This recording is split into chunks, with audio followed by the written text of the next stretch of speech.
Los estudiantes integrantes de la Corte 14 del Doctorado en Educación de la Universidad de los Andes, desde Mérida, Venezuela y en distintas partes del mundo, vamos a realizar para ustedes una presentación muy interesante en el contexto del liderazgo escolar eficiente. En esta oportunidad nos vamos a enfocar en los aportes de Dale Carnegie, reconocido conferencista, autor y pionero estadounidense en el contexto de la psicología y de la oratoria.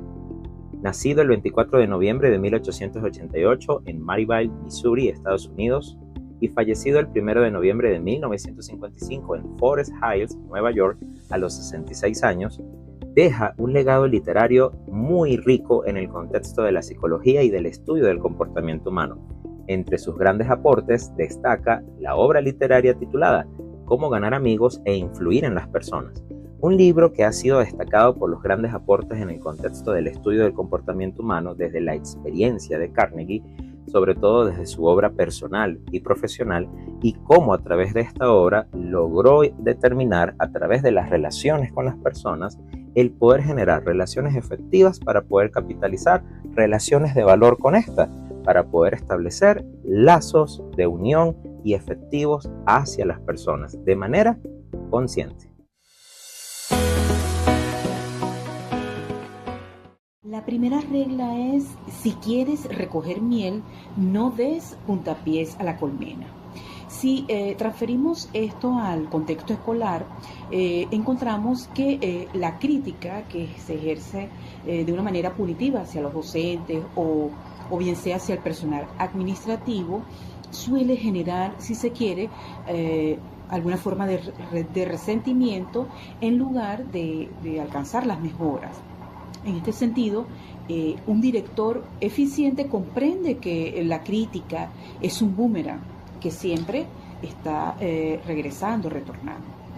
Ahora, si en lugar de juzgar ese error de carácter pedagógico de una forma ya sea pública o severa, el director debe intentar comprender cuáles fueron las causas que dieron origen a esa situación, eliminando por supuesto toda la crítica destructiva y de alguna manera protegiendo ese clima organizacional para fomentar lo que es la lealtad del equipo. El segundo principio nos revela el gran secreto para tratar con la gente, y es el hecho de que definitivamente todos los seres humanos tenemos ese deseo tan profundo de sentirnos importantes. Ahora bien, si aplicamos esto al director escolar eficiente, encontramos que de alguna manera él debe reconocer públicamente ese esfuerzo que ejerce el maestro, bien sea por un proyecto innovador o agradecer ese compromiso de su personal de apoyo.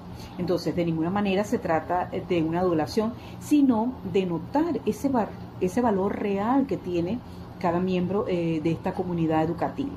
Entonces, digamos que el aprecio es ese combustible de la eficiencia operativa.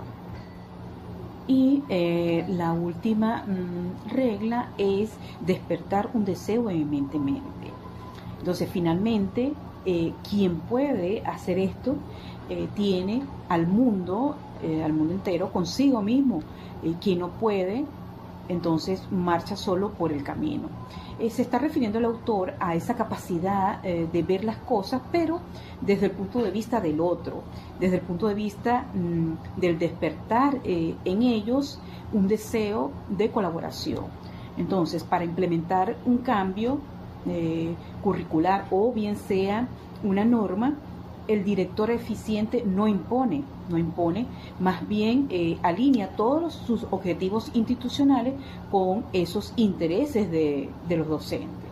Entonces, cuando el equipo siente que ese proyecto los beneficia o de alguna manera les realiza profesionalmente, el director deja de empujar a ese equipo y empieza a suceder el liderazgo, un liderazgo dentro de un movimiento colaborativo en conjunto.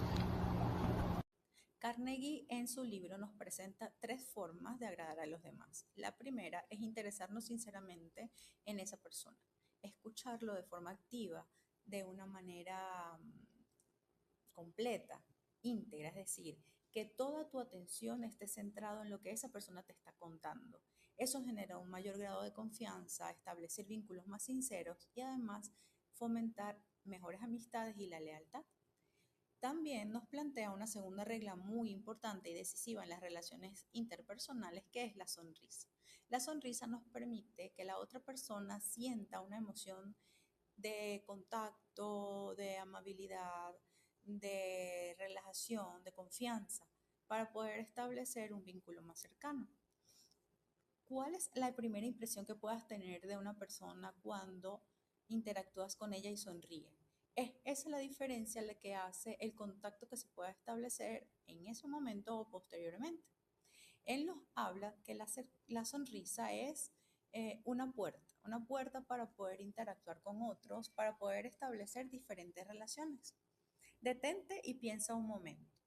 ¿Cómo te sientes cuando recibes una sonrisa? ¿Cómo te sientes cuando la das? Eso determina la relación que puedas establecer. También nos habla de un aspecto muy importante y que se los quiero compartir, que es el nombre de una persona. Nombrarlo directamente, sin ningún apodo, sin ningún artículo, es el nombre, porque el nombre nos hace diferentes, nos determina cómo somos. Puede ser igual que el de otra persona, pero tú no eres igual a esa persona y eso es lo que determina cuál es la relación que podamos establecer. Acá las comparto 4 directores en 4 diferentes espacios y latitudes que permiten observar estas características, ese contacto a través del humor, a través de la sonrisa, ese contacto directo e interesado, tanto con los estudiantes como con los profesores, y es lo que hace diferente su gestión escolar.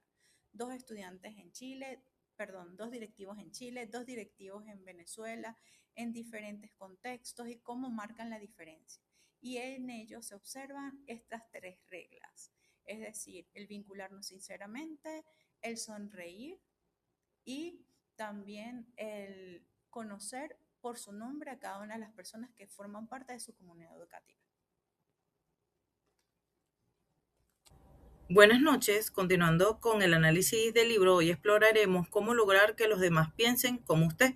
En la tercera parte de esta obra, Dale nos enseña que el secreto de la influencia no reside en la fuerza del argumento, sino en la manera en cómo la manejamos, la diplomacia y la psicología en la manera de cómo abordemos cada situación. No se trata de ganar una batalla, sino de lograr la cooperación voluntaria de la otra persona. Para ello, explica la regla número 1, que es evitar las discusiones. En esta regla es fundamental tener en cuenta que no se puede ganar una discusión y que la principal salida es evitándola. Explica que 9 de cada 10 veces la discusión termina con cada parte más convencida que nunca de su razón. Por ello, él menciona 3 puntos importantes en esta parte del libro. Primero, que no es posible ganar una discusión, debido a que al ganar el argumento se pierde al amigo. Y para esta situación invita que si hay un tipo de desacuerdo, lo esencial es buscar áreas de acuerdo primero para poder tener este tipo pues, de situaciones. Seguidamente, la regla 2, que corresponde a que la diplomacia es la clave. En esta regla demuestra o se invita a que la persona debe demostrar respeto a las opiniones ajenas. Se prohíbe decir que se está equivocado y la alternativa puede ser reconocer nuestros errores diciendo tal vez me equivoqué, examinemos los hechos. Esto evitará que la contraparte se coloque a la defensiva. Y por último, el poder de la humildad. Aquí él invita a admitir los errores de manera rápida y de manera entusiasta. Esto desarma la agresión y genera empatía. Peleando no se consigue jamás lo suficiente. Cediendo se consigue más de lo esperado. Para finalizar, debemos tener en cuenta que se debe empezar siempre de forma amigable cualquier tipo de desacuerdo o discusión a través de la gota de miel. Y en resumen, hay que evitar las discusiones, respetar las opiniones y admitir los errores. En este apartado, denominado Una gota de miel, el autor afirma la necesidad imperativa de iniciar un encuentro de la manera más dulce, amistosa, cariñosa, amable posible. ¿Ya? Es decir, es imposible o extremadamente dificultoso poder influenciar sobre una persona, poder tener algún tipo de incidencia sobre una persona si la conversación inicia de manera hostil, de manera agresiva. Él utiliza varios ejemplos. Uno de ellos es Rockefeller hijo, que fue uno de los hombres más odiados en Colorado por temas de compañías, de empresas. Se le hicieron muchas huelgas, ¿no? Entonces, Rockefeller manejó a la perfección esto porque inició su discurso de manera dulce, tan dulce como la miel. En el segundo apartado, sobre el secreto de Sócrates, hace la invitación a que ninguna conversación puede iniciar con un no, de manera negativa. Es decir, en el apartado anterior hablaba de la dulzura en la cercanía y en este trata de explicar que una conversación no debe iniciar con un no, porque indisponer al otro, o cuando el otro inicia indispuesto de forma negativa, con un no, no estoy de acuerdo, de entrada dice, casi imposible que la persona pueda cambiar de opinión. Entonces es importante que el abordaje mire todos los acuerdos que tienen las personas, cuáles son los puntos en común y no las diferencias, porque cuando se inicia por las diferencias, la persona se indispone y después que hay un no establecido como una base conversacional, entonces sacar a la persona de ahí para convertir eso en un sí es casi imposible. Entonces invita a eso, a que la conversación inicie positiva desde un sí. Saludos. A continuación analizaremos dos pilares fundamentales de la gestión humana propuesto por Dale Carnegie: la gestión de quejas y la obtención de cooperación. Como líderes educativos, nuestra herramienta principal no es la autoridad jerárquica, sino la habilidad para tratar con las personas, un factor que representa el 85% del éxito profesional, según las investigaciones citadas por el propio autor. Carnegie plantea que la válvula de seguridad ante una queja consiste en permitir que la otra persona sea quien hable más. Como directores, tendemos a interrumpir para defendernos o imponer nuestra lógica, lo cual es peligroso porque la persona no nos escuchará mientras tenga ideas propias o argumentos que decir. Escuchar con paciencia es la clave. Escuchar con ecuanimidad y sinceridad, alentando al docente, padre o estudiante a expresar sus ideas por completo. Escuchar permite que la otra persona se desahogue y sienta que sus palabras han llegado a su destino, desarmando así cualquier tipo de hostilidad. ¿Cómo obtener cooperación? La clave es dejar que la otra persona sienta que la idea es suya. En lugar de dar órdenes directas que provocan resentimiento, el líder eficiente hace preguntas, sugiere. Carnegie nos invita a ver las cosas fielmente desde el punto de vista de la otra persona. Al solicitar una tarea, no debemos dar una orden seca, sino destacar los beneficios que esa persona recibirá por cooperar. Cuando alguien siente que su opinión cuenta, su orgullo se alinea con el objetivo y coopera con entusiasmo en lugar de rebelarse. En conclusión, el director eficiente no es aquel que más habla, sino el que escucha mejor y sabe sembrar ideas en los demás en pro de los objetivos institucionales. Buenas tardes, hoy les hablaré sobre cómo influir en las personas en el liderazgo educativo, basado en el libro Cómo ganar amigos e influir en los demás de Dale Carnegie. Para empezar, es importante entender que influir en las personas no significa imponer, sino comprender.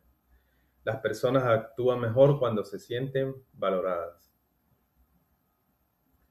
El autor propone una fórmula sencilla para influir en los demás. Primero escuchar, luego comprender y finalmente proponer ideas. Es decir, primero entiendo y luego influyo. Lo que todos quieren. Además, todas las personas desean sentirse importantes, valoradas y reconocidas. Cuando alguien se siente así, responde mejor y se compromete más. en el liderazgo del director.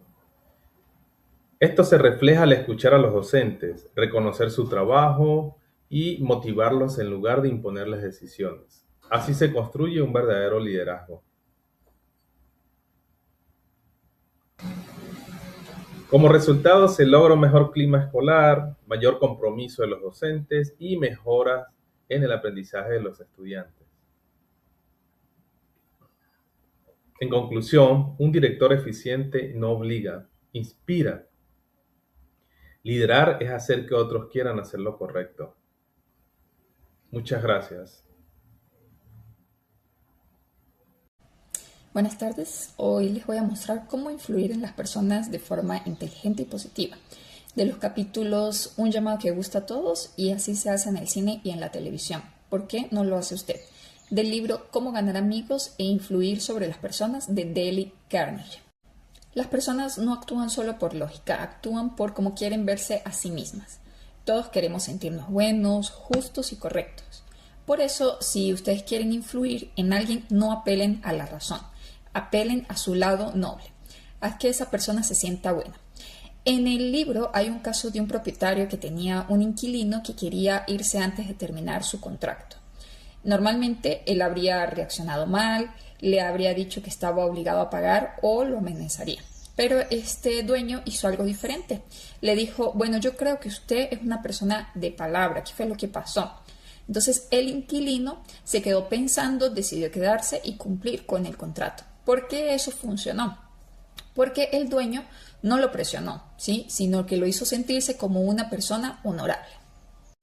Otro punto importante es escuchar primero y no atacar. Cuando atacas, la gente se defiende. Cuando escuchas, la gente coopera. En el libro se cuenta el caso de una empresa que quería cobrar unas cuentas atrasadas.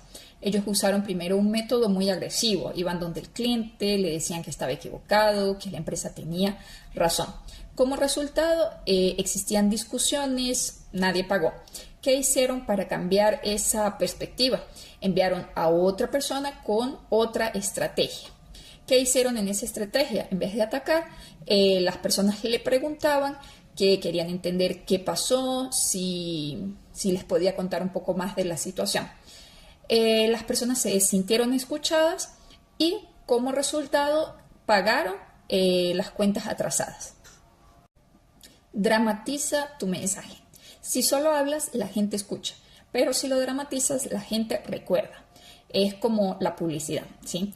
Si decimos un producto limpia, es diferente de que yo muestre una camisa sucia y que quede limpia, ¿sí? Porque convertimos una idea en algo que la gente puede ver o sentir.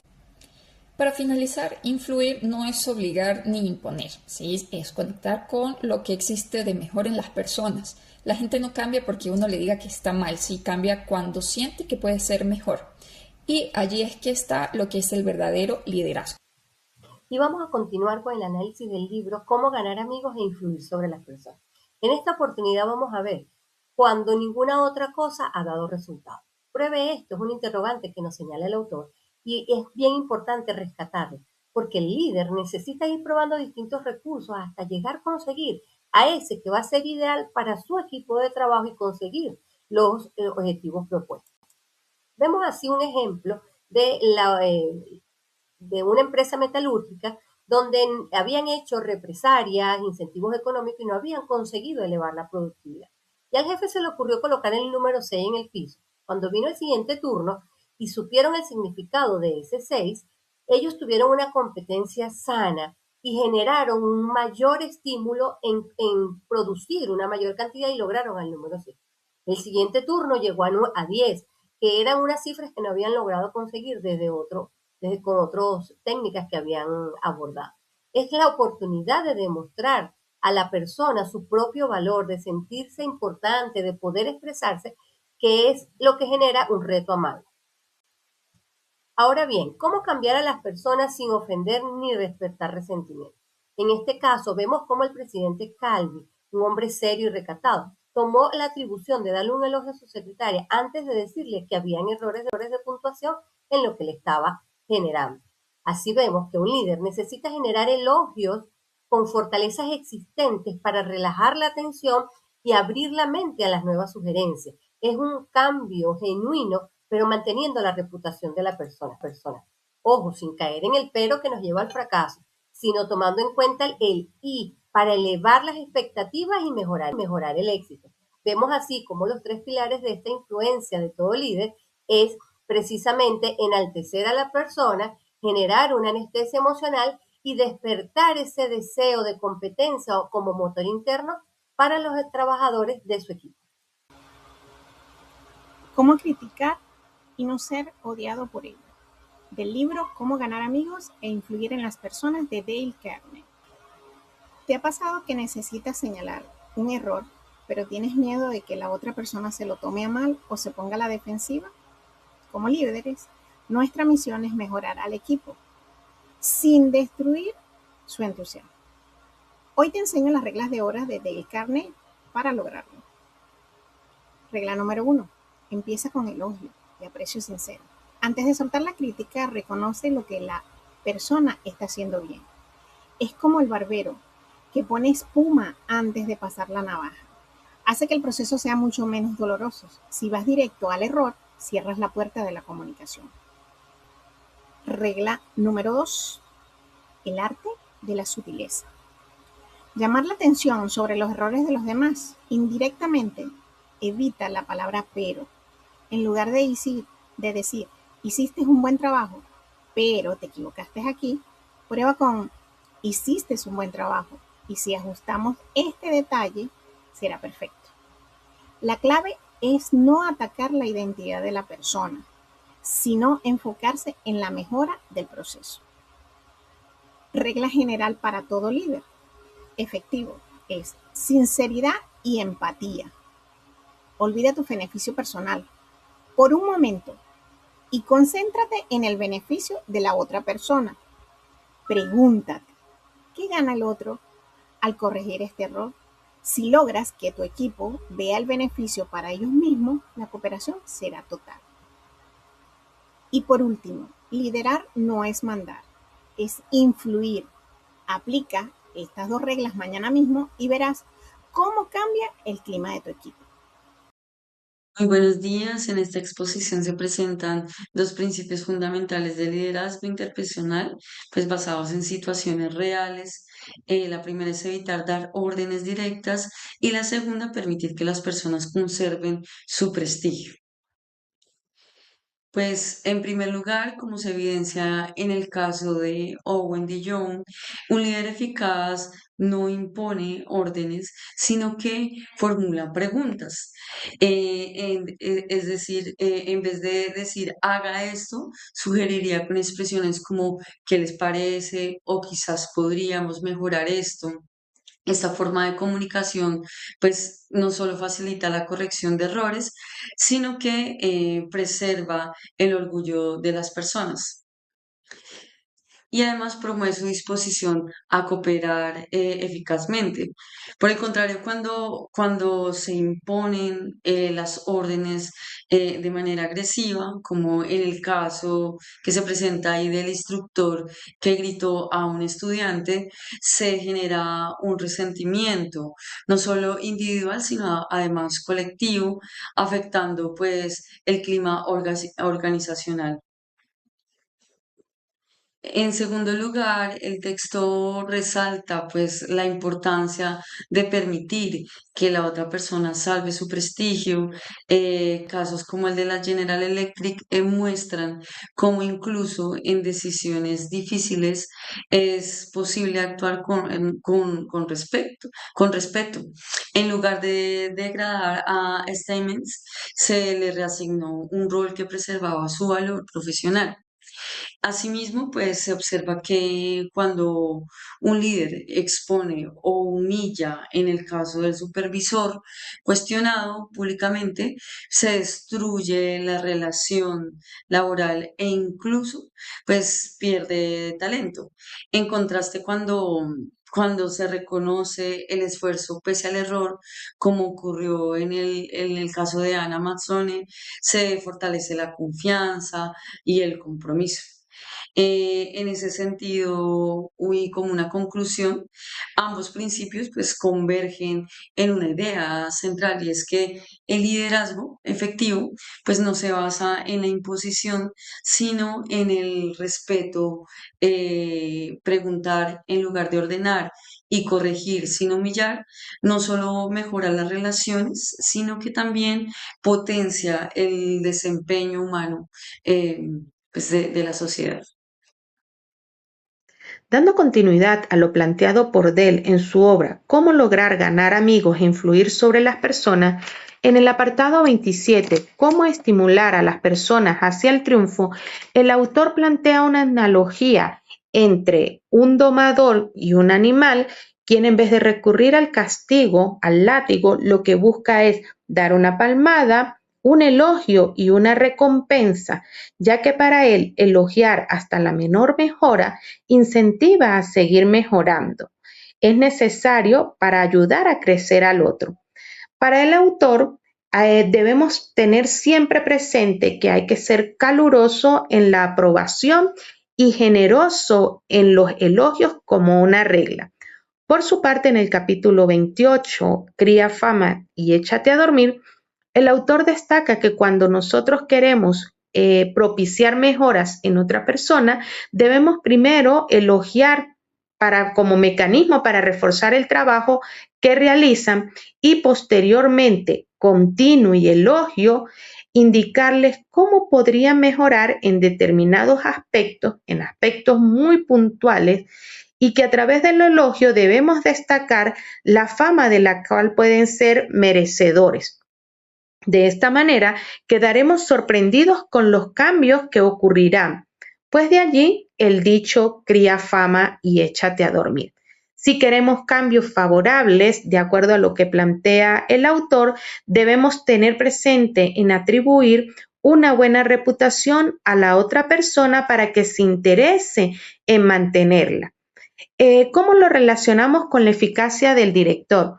Pues allí tenemos que los elogios y los vituperios pueden construir realidades.